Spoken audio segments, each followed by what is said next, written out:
Hello all of you, welcome back to my channel. This is Ankita. তো নতুন একটা makeup টিউটোরিয়ালের ভিডিও নিয়ে চলে এসেছি।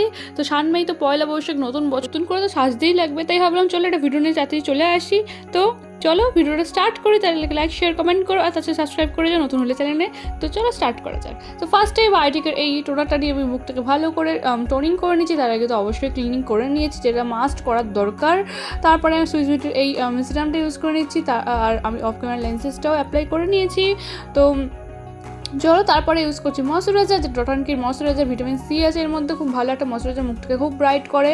রেগুলারলি যদি তোমরা ইউজ করো দেখবে একটা চেঞ্জিং তোমার মুখে আসবে। মানে আমি রেগুলারলি ইউজ করি না, বাট মাঝে মাঝে যখন ইউজ করি আমি বুঝতে পারি, সেই কারণেই বললাম। তারপরে এই প্রাইমারটা ইউজ করে নিলাম, যেটা হচ্ছে প্যাকের একটা মিনি প্রাইমার, খুবই কম রেঞ্জে। যারা প্যাকটাকে প্রথমে ইউজ করে দেখতে চাও তারা কিন্তু এটা ইউজ করতেই পারো।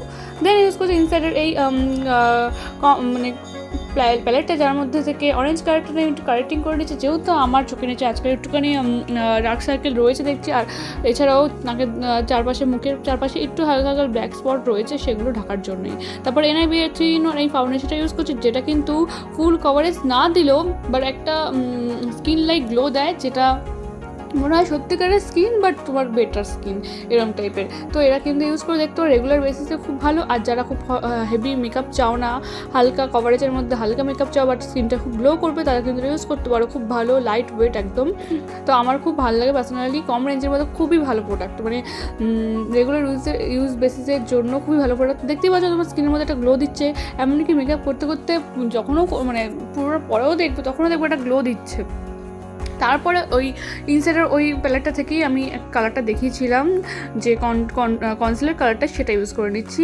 একদম আমার স্কিন কালারের কোনোরকম একটু হাইলাইট করতে চাইছি না, যেহেতু একটা বেঙ্গলি লুক টাইপের হবে আর নর্মাল লুক হবে, তো এত হাইলাইট করে লাভ নেই। তো আমি আজকে বেশিরভাগটা আই মেকআপের দিকে একটু ফোকাসটা বেশি করেছি। তো এই হচ্ছে ব্যাপার। আই মেকআপটা খুব হেভি নাও, বাট তবুও আই মেকআপের দিকেই ফোকাসটা করেছি, যে আই মেকআপটা ডিসেন্ট থাকে, লাইট ওয়েট থাকে, বাট তারপরেও তোমার আই মেকআপটাই যেন অ্যাট্রাকশন মেন হয়। তো যাই হোক, তারপর মার্সেল লুজ পাউডার দিয়ে পুরো সেট করেছি, যেহেতু গরমকাল সেট তো করতেই লাগবে। আর ক্রিম প্রোডাক্ট তো একদমই না, খুবই কম, যতটা পারো ততটা কম প্রোডাক্ট ইউজ করে ক্রিম প্রোডাক্ট ইউজ করা উচিত, যেহেতু ফাউন্ডেশন কনসিলার এসব বাদ দেওয়া যাবেই না, সেই কারণে এগুলো ইউজ করো, বাকি সব পাউডারে চলে যাও। আর যদি সোয়েটি ফেস, তাদের তো এইসব প্রবলেম থাকেই, সেই জন্য বিশেষ করে আমার, তাই জন্য। তারপরে এই সুইস বিউটির এই 3-in-1 প্লেটটা থেকে আমি ব্লাশ ইউজ করেছি, এখান থেকে আমি হাইলাইটার ইউজ করেছি। দেখতে পাচ্ছ গ্লোটা আর ব্লাশের কালারটা কতটা মিষ্টি। তো ডান আমার প্রায় ফেস মেকআপ। এরপর আমি সেটিং স্প্রে দিয়ে সেট করে নেবো। তো এই টাইমটা একটা সেটিং স্প্রে দিয়ে সেট করবে, দেন মেকআপ হওয়ার পরে আবার একবার সেটিং স্প্রে দেবে। আর পারলে যারা খুবই সোয়েট হয় তারা কিন্তু একবার ভালো সেটিং স্প্রে দিয়েই যে বিউটি ব্লেন্ডার ইউজ করছো সেটা থেকেও স্প্রে করে নেবে। তাহলে কি হচ্ছে, খুব ভালো একটা সেট হয়ে যাচ্ছে, যাতে একটু ঘামটা হলেও না মেকআপটা এদিক ওদিক সরে। তো একদম খুব ঘাম হলে তো সেটাও কন্ট্রোল করা সম্ভব না, কিন্তু এটা একটু কন্ট্রোল করা সম্ভব। তো সেটি আমার বেসটা বসতে দিয়ে আমি জাস্ট আইব্রোটা করে নিচ্ছি। আইব্রোটা আমি অনেক পরে করলাম, আজকে অনেক ভুলে গেছিলাম, প্রথমেই হচ্ছে মেন কথা, পরে করলাম, ওইসব কিছুই না। তারপরে আই মেকআপের দিকে চলে যাচ্ছি। তারপর এই বিউটি গ্লাসের এই প্যালেটটা থেকে আমি প্রথমে যে কালারটা দেখালাম সেই কালারটা, তারপরে ব্রাউন, ডিপ ব্রাউন, তারপরে তার উপরে আমি একদম ব্রাউন কালারের একটা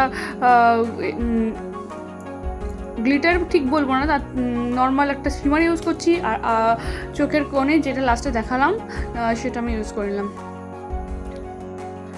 তো একটা ফ্ল্যাশ ব্রাশ নিয়ে হালকা কালারটা ইউজ করলাম। তারপর ডিপ কালারটা নিয়ে আমি একটা ফ্ল্যাট ব্রাশ নিলাম, মানে এটা খুব ফ্ল্যাট ব্রাশ না, ফ্ল্যাট ব্রাশ বলতে পারো। সেটা দিয়ে আমি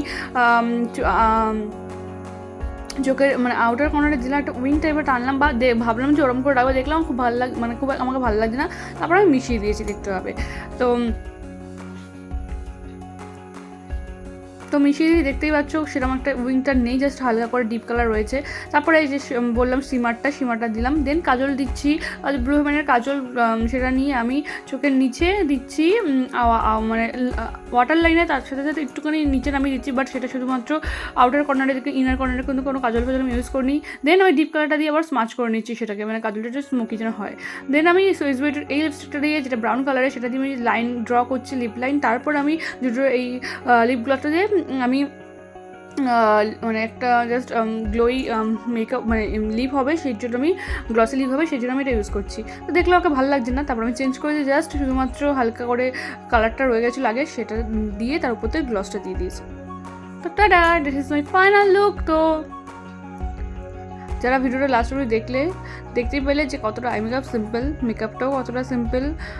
তো মেকআপটা সিম্পল থাকা সত্ত্বেও, আই মেকআপটা সিম্পল থাকা সত্ত্বেও আই মেকআপটাই কিন্তু মেন এখানে অ্যাট্রাকশন করছে। তো প্লিজ জানিও তোমাদের কেমন লেগেছে মেকআপটা, আর পয়লা বৈশাখে ট্রাই করলো সেটাও আমাকে অবশ্যই জানিও। তো চলো, খুব তাড়াতাড়ি নেক্সট ভিডিও দেখা হচ্ছে। Tata, stay tune. তার সাথে লাইক, শেয়ার, কমেন্ট করো, আর তার সাথে সাবস্ক্রাইব করেছে নতুন এরকম ভিডিও পাওয়ার জন্য। তো চলো, টাটা।